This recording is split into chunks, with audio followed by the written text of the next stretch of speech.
Hello everyone, আসসালামু আলাইকুম। আজকে শুক্রবার, তাই স্পেশাল ভ্লগ আপলোড হবে, কারণ শুক্রবারে অবভিয়াসলি প্রত্যেকের বাসায় স্পেশাল ইফতার তৈরি করা হবে, যেহেতু ছুটির দিন সবাই বাসায় থাকে। সো ব্লগটা কিন্তু অনেক স্পেশাল হতে যাচ্ছে, তোমরা সবাই শুরু থেকে শেষ পর্যন্ত দেখতে থাকো। আজকে আমি কোয়েল পাখির ডিম দিয়ে আলুর চপ বানাবো। ডিমগুলোকে সিদ্ধ করতে বসিয়ে দিই।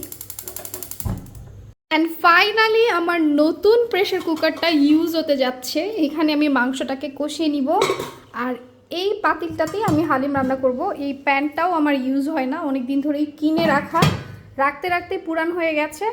সো এইদিকে সকাল সকাল মাংস এসে পড়েছে বাসায়। আম্মু মাংসর মাপঝোপ করছে, অর্ধেকটা দিয়ে হালিম রান্না করবে আর বাকি অর্ধেকটা দিয়ে রান্না করা মাংস হবে।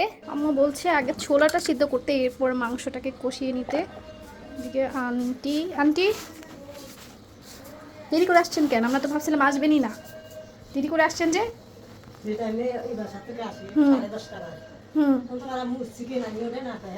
কোনো বাসায় যায় কাজ করে আসছেন আগে। আপনার পেঁয়াজ কাটা অনেক সুন্দর হয় আন্টি। পেঁয়াজ কাটা সুন্দর হয়, একদম কুচি কুচি করে কাটেন, অনেক সুন্দর হয়। রোজা রাখছেন?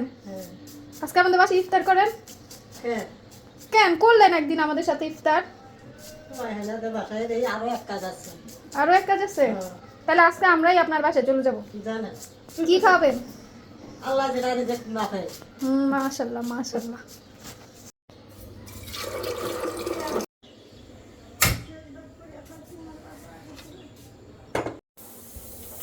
আমরা আজকে রান্না করব শাহি হালিম মিক্স। যেভাবে লেখা আছে একদমই ওভাবে রান্না করব না, আমাদের মতো আমাদের স্টাইলেই রান্না করব। এখানে হেন তেন অনেক কিছু লেখা আছে, সব বাদ দিলাম। ফার্স্টে মাংসটাকে মিক্স করে ফেলি। প্রেসার কুকারে এখনো শব্দ করছে। এটা হচ্ছে আম্মুর ডালের বাটি, এটাকে আমি মিক্সিং বল বানিয়েছি। এনিওয়ে এখানে সব মশলাগুলোকে একটু একটু দিয়ে দিই। রসুন বাটা, আদা বাটা, আন্টি এক বাটি পেঁয়াজ কেটে দিয়েছে, কিছু পেঁয়াজ অ্যাড করি, পরে তো বেরেস্তাতে দিবই।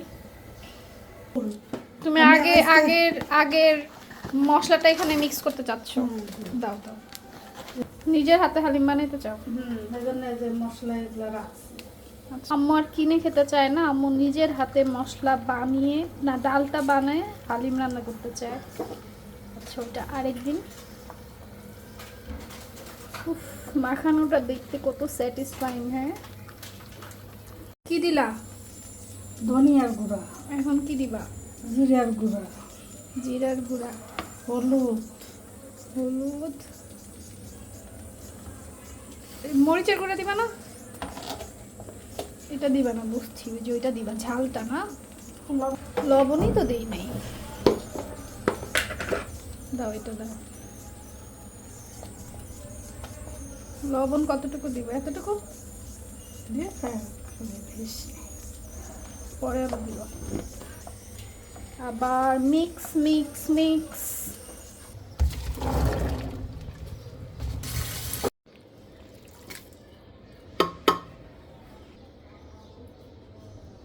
ওই পাশ থেকে মাংস টাংস সিদ্ধ করে নিয়ে আসলাম। আম্মুর কিচেন অলরেডি অনেক মেসি হয়ে গেছে, জাস্ট বুট আর মাংস সিদ্ধ করাতেই মেসি হয়ে গেছে। সেদ্ধ না, মোটামুটি কষানো হয়ে গেছে।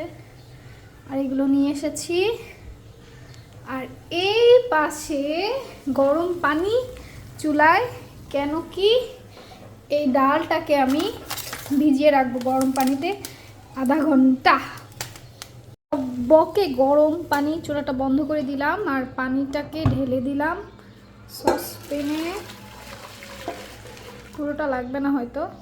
মশলাও ঢেলে দিলাম। টাডা! নেড়ে চেড়ে ঢাকনা দিয়ে ঢেকে দিলাম। আম্মুর কিচেনে বেগুনি আলুর চপ ছোলা ওগুলো রান্না করছে, আর আমি আমার কিচেনে এক পাশে হালিম আর আরেক পাশে হালিমের জন্য পেঁয়াজ বেরেস্তা তৈরি করছি। সবটা রেডি করে তোমাদেরকে দেখাবো।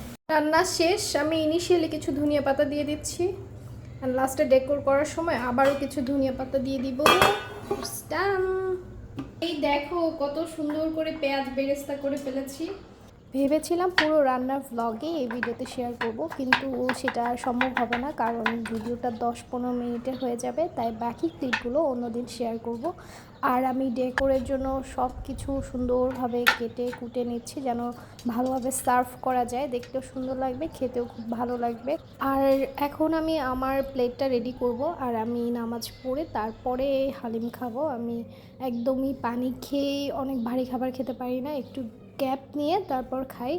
তো আমি অনেক দিন ধরে ভাবছিলাম যে টেবিলে আমার খাওয়া হয় না, আমার টেবিলটাতে একদমই খাওয়া পড়ে না। সো আজকের হালিমটা আমি আমার টেবিলে একা বসে আরাম করে খাবো। তোমরা কেউ কিন্তু আমার খাবারে নজর দেবে না। আর যাই হোক, সবাইকে থ্যাঙ্কস আমার এত লং একটা ভিডিও দেখার জন্য। ইউজুয়ালি তো আমি এত লম্বা ভিডিও আপলোড করি না, জানি যারা দেখে ভিউয়ার্সরা বিরক্ত হয়ে যায়।